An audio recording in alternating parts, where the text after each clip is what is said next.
Alors, les règles qui organisent notre vie de tous les jours, que ce soit un simple contrat de location ou carrément la Constitution, eh bien tout ça, ça ne sort pas d'un chapeau.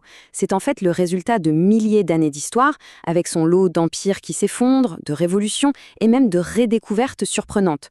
On va plonger ensemble dans cette histoire pour comprendre d'où viennent vraiment nos lois. La question peut paraître toute simple, comme ça. Mais la réponse, c'est une autre histoire. C'est un véritable voyage dans le temps. En fait, c'est une épopée qui nous raconte comment notre vision de la justice, du pouvoir et même de la société a été complètement bouleversée au fil des siècles.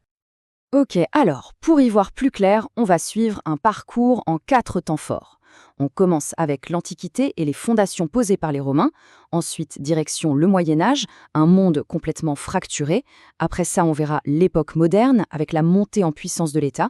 Et on terminera en apothéose avec la Révolution, le moment où la loi devient reine. Voilà, c'est notre feuille de route pour ce voyage.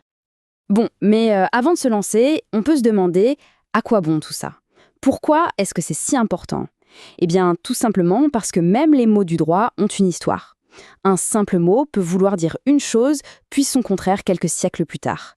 Et comprendre ça, c'est vraiment une clé pour déchiffrer notre système d'aujourd'hui. Tenez, un exemple parfait, le mot jurisprudence. Aujourd'hui, quand on entend ça, on pense tout de suite aux décisions des juges, des tribunaux. Mais à Rome, la jurisprudentia, c'était tout autre chose. C'était littéralement la science du droit, la sagesse des grands experts, des savants, ce qu'on appellerait aujourd'hui la doctrine. Et voilà le contraste, il est saisissant. Aujourd'hui, la jurisprudence, c'est l'ensemble des décisions de justice. Point. Le mot n'a pas bougé, mais le concept, lui, a fait un virage à 180 degrés. On est passé de la science des savants aux décisions des juges. C'est bien la preuve que cette histoire, elle est vivante, elle est partout, même dans les mots qu'on utilise tous les jours. Allez, on embarque pour notre première étape, Rome. Alors attention, les Romains n'ont pas inventé la loi de zéro. Mais ce qu'ils ont fait, c'est qu'ils l'ont complètement transformée.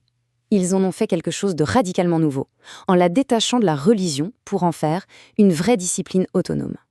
C'est vraiment à ce moment-là que le droit devient une science. Les Romains sont les premiers à le penser, à le systématiser. Ils inventent des spécialistes pour ça, les jurisconsultes. Leur boulot, étudier, commenter, organiser le droit. Et ce sont eux qui vont introduire des catégories super logiques qui nous servent encore aujourd'hui, comme la fameuse distinction entre les personnes et les choses. Franchement, c'est une révolution intellectuelle. 476. Voilà une date à retenir. C'est un tournant majeur. Pourquoi ? Parce qu'en 476, l'Empire romain d'Occident s'effondre. Et là, ce n'est pas juste un empire qui tombe, c'est tout un monde. Et surtout, c'est la fin d'un droit unifié qui s'appliquait à peu près partout en Europe. Un immense chapitre se ferme et le chaos s'installe. Donc, après la chute de Rome, le paysage juridique en Europe, il explose littéralement. Fini l'unité, place à la fragmentation. C'est une période assez folle où il n'y a plus une loi, mais une multitude de règles qui se font concurrence. L'idée même d'un droit commun, ça disparaît.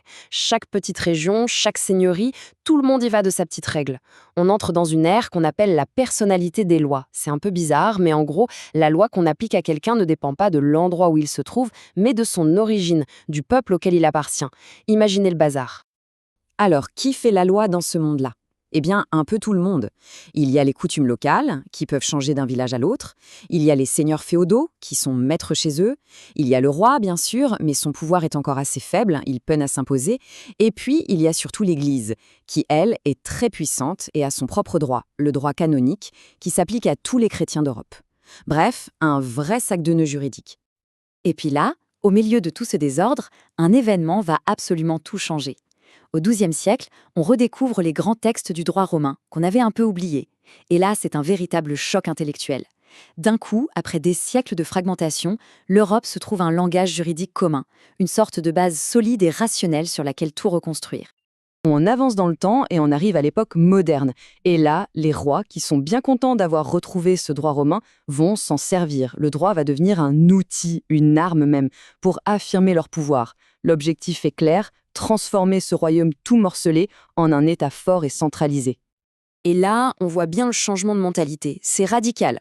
Au Moyen-Âge, la loi, c'était la tradition, les coutumes, les liens de personne à personne, comme entre un seigneur et son vassal. À l'époque moderne, plus du tout. La loi, c'est la volonté d'une seule personne, le roi. Et elle doit s'appliquer partout sur son territoire, à tout le monde. C'est un changement de paradigme complet. C'est ce qu'on appelle l'absolutisme. Mais attention, absolu ne veut pas dire tyran. Le roi n'a pas tous les droits. Il est lui-même soumis à des règles supérieures qui ne sont pas écrites mais que tout le monde connaît, les lois fondamentales du royaume. On peut voir ça comme une sorte de constitution avant l'heure, qui vient limiter son pouvoir. Et on arrive maintenant au climax de notre histoire, la Révolution française. Là, on ne fait pas que changer de roi, on change la source même du pouvoir. La souveraineté, le droit de faire la loi, n'appartient plus au roi, elle appartient désormais à la nation. 1789, c'est la date de la rupture. À partir de là, la loi, ce n'est plus la volonté d'un seul homme, le roi. C'est l'expression de ce qu'on appelle la volonté générale. Tout ce dont les philosophes des Lumières avaient rêvé, eh bien ça devient le programme politique de la Révolution. Et l'ambition des révolutionnaires, elle est immense. Le but, c'est de faire table rase du passé. Fini le bazar des coutumes régionales, des lois différentes pour les nobles et pour les autres. On veut un droit unique, clair, le même pour tous les citoyens. L'égalité devant la loi. En gros, unifier la nation grâce au droit. Ce rêve de la Révolution, il va finalement être réalisé par Napoléon Bonaparte. En 1804, il promulgue le Code civil, c'est un monument, un texte qui va enfin concrétiser cette grande idée d'un droit unifié pour tous les Français. Et le Code civil, ce n'est que le début. Le projet de Napoléon, c'est de tout codifier, de tout organiser de manière logique et rationnelle. Donc après le Code civil, il y aura le Code de commerce, le Code pénal et d'autres encore. C'est un travail titanesque qui va non seulement modeler le droit français pour des siècles, mais qui va aussi inspirer des pays du monde entier. Alors, au final, que faut-il retenir de tout ce parcours? Eh bien, que notre droit actuel, ce n'est pas un bloc de béton coulé d'un seul coup. C'est plutôt un millefeuille historique, si on veut. Chaque grande époque est venue ajouter sa couche. Et c'est ça le point essentiel.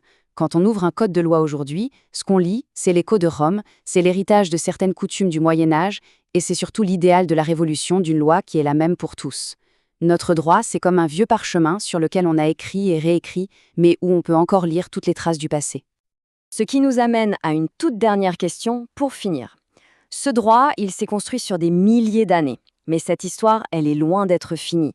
Face aux défis incroyables qui nous attendent, la technologie, l'environnement, les changements sociaux, à quoi ressemblera notre droit dans 100 ans? L'histoire, en fait, continue de s'écrire sous nos yeux.